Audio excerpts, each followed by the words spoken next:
తెలివైన వారు ఈ 6 విషయాలు ఎవరికి చెప్పరు. ఫస్ట్ వన్, ఇన్కమ్, ఆదాయం. మీరు సంపాదించే ఆదాయం చెప్తున్నారు అంటే మీరు తెలివైన వారు కాదని అర్థం. ఎందుకంటే ఎదుటి వారికి మీరు పైకి రావటం ఇష్టం ఉండదు కాబట్టి. సో మీ ఆదాయం గురించి ఎవరికి చెప్పకండి. అలా చెప్తే మీకే నష్టం జరుగుతుంది. ఇతరులు మిమ్మల్ని చూసి ఊర్వలేరనమాట. మీకు ఎక్కువ ఆదాయం వస్తుందంటే. And second one, personal life అంటే రిలేషన్షిప్లో మీ ప్రైవేట్ లైఫ్ని ఎప్పుడు ఎవరికి చెప్పకండి. అలా చెప్పడం వల్ల రేపు మీ సంబంధంలో అంటే మీ రిలేషన్షిప్లో ఏమైనప్పుడు వచ్చినప్పుడు మిమ్మల్ని అవమానించడానికి సిద్ధంగా ఉంటారు. కాబట్టి వీలైనంత వరకు మీ పర్సనల్ లైఫ్ని హైడ్ చేయండి. అలా కాకుండా మీ వ్యక్తిత్వ జీవితం చక్కగా ఉంది అంటే మీ గురించి నెగిటివ్గా చెప్పే సందర్భాలు కూడా కాకుండా ఉండకపోవచ్చు. చాలా కేర్ఫుల్గా ఉండండి. సో మీ పర్సనల్ లైఫ్ని, మీ రిలేషన్షిప్ని ఎప్పుడు ఎవరికి చెప్పకండి. వీలైనంత వరకు హైట్గా ఉంచుకోండి. And third one, your family issues are మీ ఫ్యామిలీ మ్యాటర్స్ అనమాట. మీ కుటుంబ విషయాలు ఎవరికి చెప్పకండి. ఒకటి గుర్తుపెట్టుకోండి, కుటుంబ సమస్యలు అందరికీ ఉంటాయి అని మీ కుటుంబ విషయాలు నెగిటివ్గా చెప్పి మీరు అలుసు అవ్వకండి.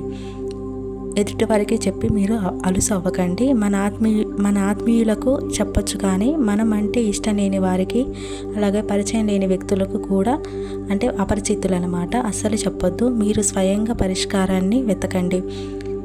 స్ట్రేంజర్స్కి చెప్పడం కన్నా మన ఇష్యూస్ని, మన ఫ్యామిలీ మ్యాటర్స్ని, అంతకన్నా మూర్ఖత్వం ఇంకొకటి ఉండదు. So please remove that. And fourth one, goals అంటే next move or your next step or your planning అనమాట. మీ తదుపరి కదలిక గురించి ఎవరికి చెప్పకూడదు, లేదా మీ తదుపరి అడుగు గురించి లేక మీ లక్ష్యాల గురించి ఎవరితో కానీ డిస్కషన్ చేయొద్దు. ఎందుకంటే మన గోల్స్ ఎప్పుడు మనవే కావు, ఎదుటివారివి కావు. సో మీ డిస్కషన్స్ చేయడం వల్ల ఎవరికి ఏం లాభం ఉండదు. కాబట్టి రేపు మీరు ఆ గోల్ని చేరుకోకపోతే మీపై ఎలా నిందలు వేస్తారు. వీడిగారు దీనికి చేత కాదురా, వీళ్ళకి మాటలే కానీ చేతల్లో ఉండదు, వీళ్ళ ఫ్యామిలీ అంతా ఇంతే అని సూటిపోటి మాటలు అంటారు. సో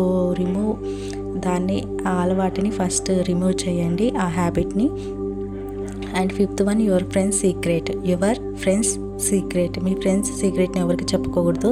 మీ స్నేహితుల రహస్యాలు ఎవరికి చెప్పకండి. ఎందుకంటే మిమ్మల్ని నమ్మి వారి రహస్యం మీకు చెప్పినప్పుడు మీరు వారి గురించి వేరే వాళ్ళకి చెడుగా చెప్పకండి.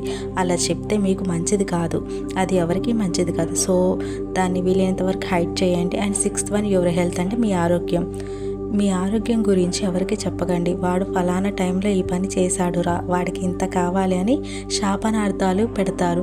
వాడు అప్పుడు ఆ కర్మ చేశాడు కాబట్టే ఇప్పుడు ఈరోజు ఇంత కర్మ అనుభవిస్తున్నాడు అని అనుకుంటారు.